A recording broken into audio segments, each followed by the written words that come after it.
Hey guys, my name is Lauren and I am a PhD student at the University of Tennessee, and I'm studying neuroscience and psychological development. So within this specifically, I look at how infants and how their brain changes throughout their development. So we're looking at babies all the way from birth to about 15 months old. And we're looking at them to see how, when they learn to categorize different things, such as dogs, balls, things like that, how they learn to form these categories about everyday life, how this changes their brain function.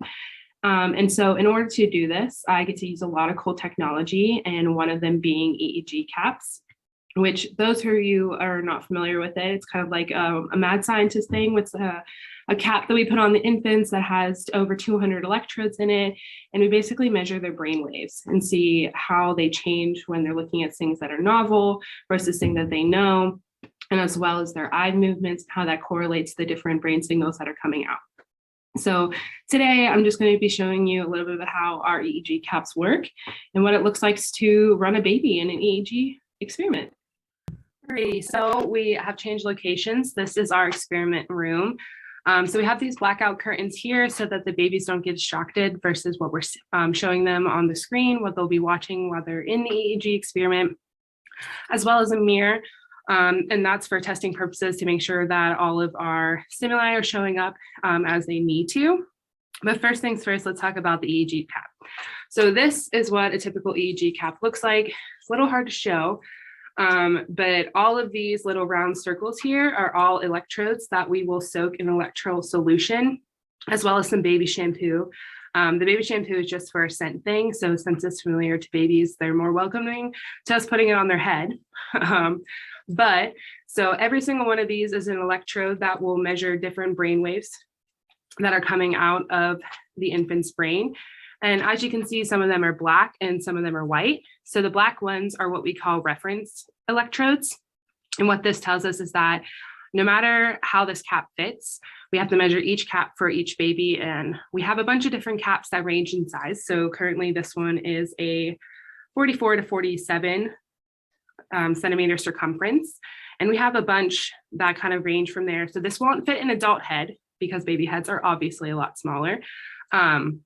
But regardless of where this fits on an infant, we want these black electrodes to be within the same spot. So whether that be on the inoids on the side of the head or within the cortex on the top of the head, as well as our two that go on the side, which are EOG electrodes, which measure eye movements.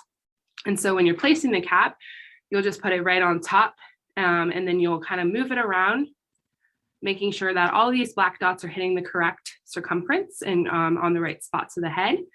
And then we'll take pictures in which we call a reference photo.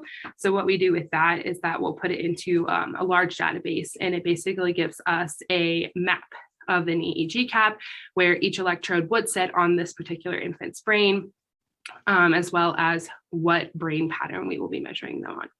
So once we get this electrode fitted on top of this baby's head, we'll come over here to what's called our amplifier bar.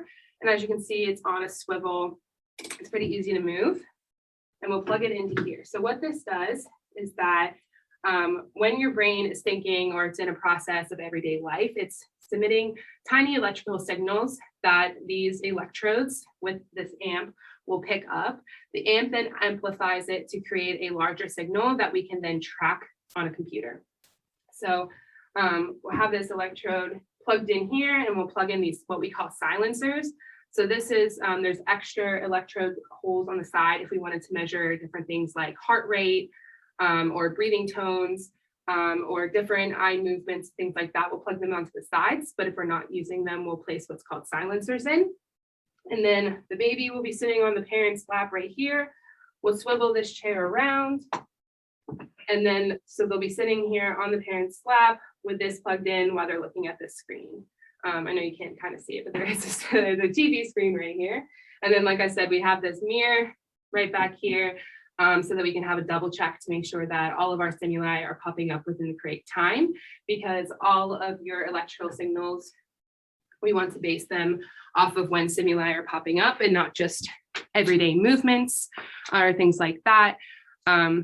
yeah, so that's kind of how we place this and run this. And next I'll show you what this looks like.